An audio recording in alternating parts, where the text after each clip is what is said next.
Hi, welcome back to another video. Today I'm going to be going through all the books that I read in August. So this month I read 10 books. I had a new 5-star series. They're just rolling out there. That's 2 months in a row, which I'm really happy about. And I also had some books that I gave 2 stars.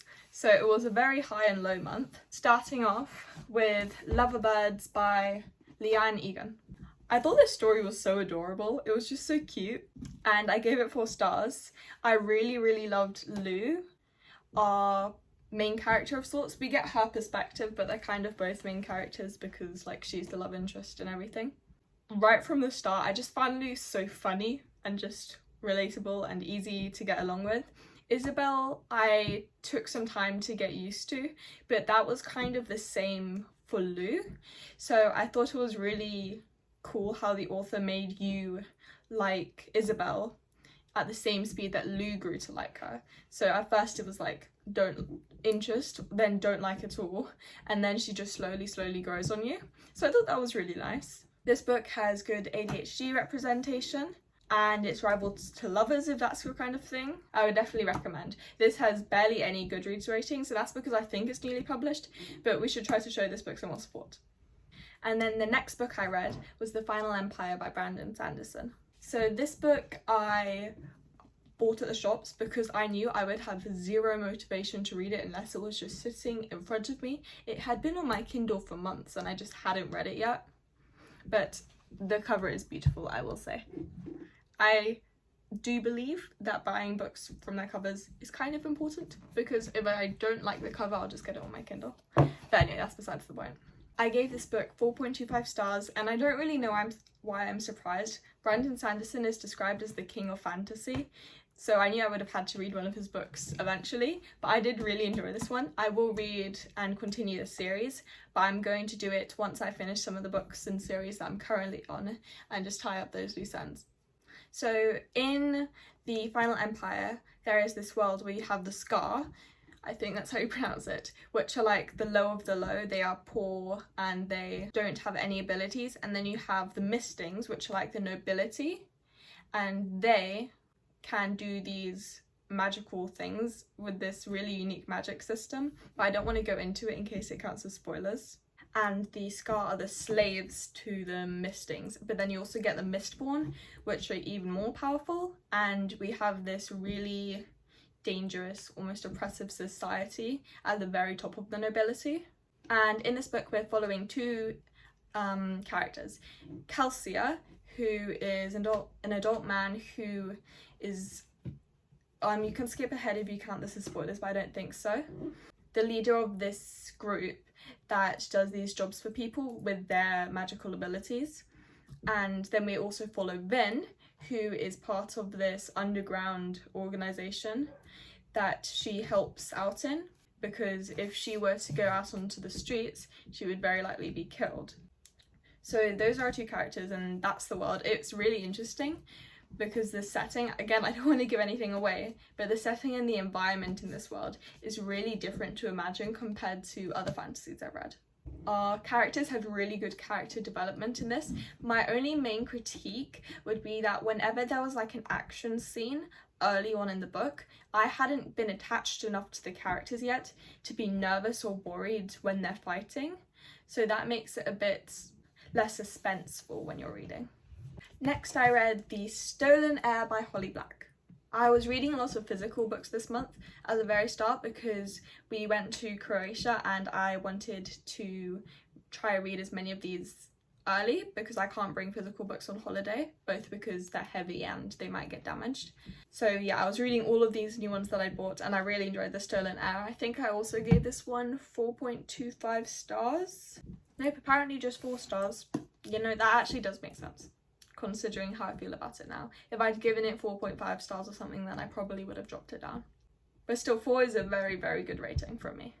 This book had one of the greatest character designs I think I've ever read, and that's for our main character, Ren. She is literally a monster.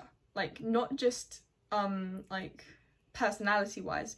Her appearance is that of a monster, and that is so fun. She has these fangs and sharp teeth and claws, and she has this sickly pale blue skin and hair, and she looks like half dead lots of the time, and that was just so interesting because we never read characters like this. It was really fun. I didn't like Oak the most. I kind of just preferred Ren by herself, but who knows, maybe he'll grow on me in the next book, Prisoner's Throne, which I really want to get a hold of, but I want the paperback one, which I don't know if that's out yet. I'll have to check, but I don't think so. Correct me if I'm wrong in the comments. And then I read Not in Love by Ali Hazelwood. So after that really nice streak of 4-star books in a row, then I read this one, and it's probably like oddly specific 2.9 stars, but definitely below a 3. I just didn't understand why these two characters actually loved each other. And you might be saying, Bella, the title is Not in Love, but it's obviously a romance book. The interesting parts I found were the struggle with patent ownership and the science world and her life struggles, but I never actually really got why these two characters love each other, which made it hard to root for the love story, which is the whole point of the book. I felt like they just used the spice as a clutch for most of the plot points, rather than going in depth on, for example, her brother, or the struggle for the house, or the struggle with the patent ownership, which could have made this book so insightful and interesting. So yeah, not one of my favourite ones of the month, but I'll try some of her later books, because I really did enjoy Checkmate. Then I read another 2-star book, and that is The Foxglove King. And I was scrolling on Goodreads looking for recommendations when I found this, and it just completely popped out to me, and it looked so interesting, where our main character has the power of death in this highly religious society, but that's obviously illegal, and it seemed to have romance elements, and it was like dark fantasy, and it was just such a letdown. I was so excited for it, and it got so slow and boring throughout the book. It was just too slow for me, I'd say. The main character's personality wasn't the most interesting, and I did like the ambiguity with the romance, because it's not exactly clear on who it's between, so that was kind of interesting, but in general, not one of my recommendations. Then I read The Time Traveller's Wife, and I actually really enjoyed this. I thought it was a really cute romance, magical realism love story.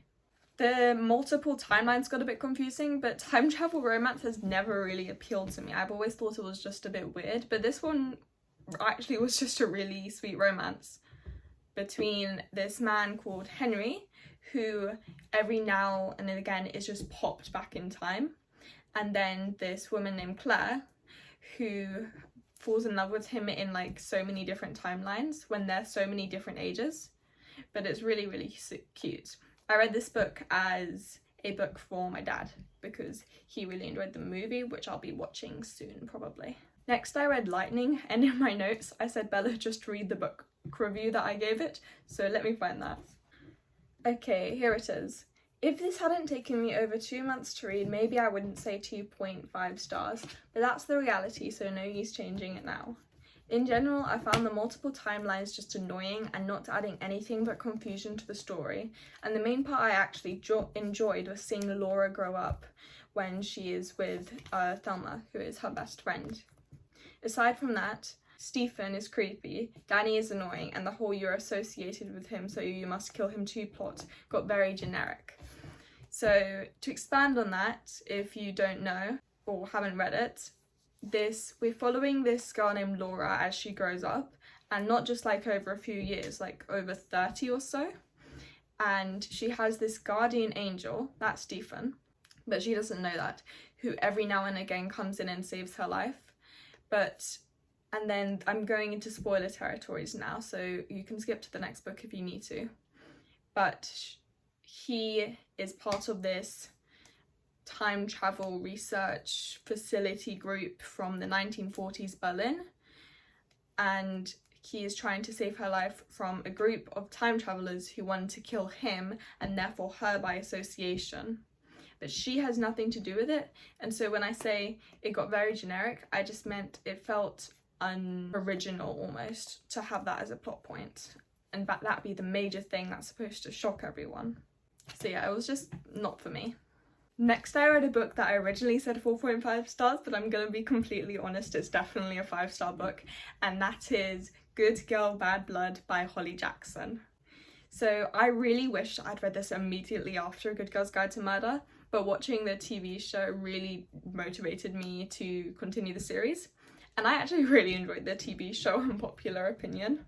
But anyway, I love this series so much. The entire thing has turned into a 5-star series for me. I also love how it gets a lot darker as Pip falls further deeper into her own trauma, and the ending was just incredible. Unlike the next book, where the ending kind of disappointed me, but I'm still giving it 5 stars, for As Good as Dead, the 3rd book in the series. I just really wish there was an epilogue because I need to find out things about her and Ravi. But this book really turned Morally Grey character into this whole new thing. It was so fun to read, so fast paced.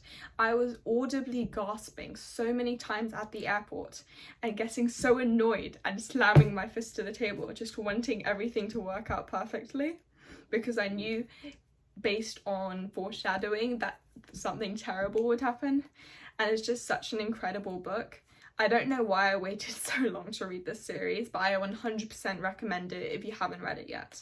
Because these are the 2nd and 3rd books, I'll just give you a plot point for the first one, and that is we're following this girl named Pip, who is doing a extended project qualification for her A-levels, which is like college or so in the US. Anyway, so she's doing her EPQ, as she calls it, on the murder of a teenage girl 5 years ago in her town. And obviously that upsets some people because she doesn't think the person framed for murdering her was the real killer. And she goes around asking questions, and it's basically her solving the murder and the story behind it. And it was such a great fast-paced book. So yeah, I definitely recommend that series. It was so good. And then the last book I read this month was The Serpent and the Wings of Night by Carissa Broadbent. This book, I think I'm going to give 4.5 stars, 4.25? Need to decide. I literally finished it like a day ago, but it was really fun. The writing style was really easy to read. It wasn't like anything incredible, but I do find that it was just fun and I didn't have to think too much reading, which is really nice after the adult books I was reading this month, because I felt like my brain just needed a rest. So it was really nice. I love that it's a vampire fantasy romance, and it's completely different from Twilight. Like, it's nothing like those Fallen knockoffs, because it was published so recently. I think it was like published in 2022. It's been recommended to me for so long, and I finally got a hold of it on my Kindle. We're following this girl named Oriya, who is a human in a vampire world, which obviously gets very dangerous for her. And it is her dream to win these trials that happen every 100 years so that she can be transformed and be as powerful as these vampires, because the winner is granted a wish by this magical goddess Nyaxia, who is the goddess that created all the vampires. And the gods and their whims are kind of used as a bit of a backstory for it, just to make it simple. But it was still just a really fun, enjoyable book that I flew through, and I'm going to try to download the next book, so that's probably what I'll read next. And that is all of the books that I read in August. I really enjoyed most of them. I actually had quite a lot 4-star plus reads, which is really nice. And in September this month, I definitely want to read Killjoy, which is a novella, part of the Good Girl's Guide to Murder series, Maybe 5 Survive, and more of Holly Jackson's books. I want to finish The Serpent and the Wings of Night series, and that one also has a novella, I believe. And maybe I'll consider starting Caraval, because I want to read Once Upon a Broken Heart, which my friend adores. But when I started Caraval, I got like 15% through and got bored as soon as the circus was introduced. I just don't think I like circuses in books, because all the times I come across it, I get so bored so quickly. For example, in a series of Unfortunate Events, the 9th book has a circus, and it's one of my least favourite books in the series.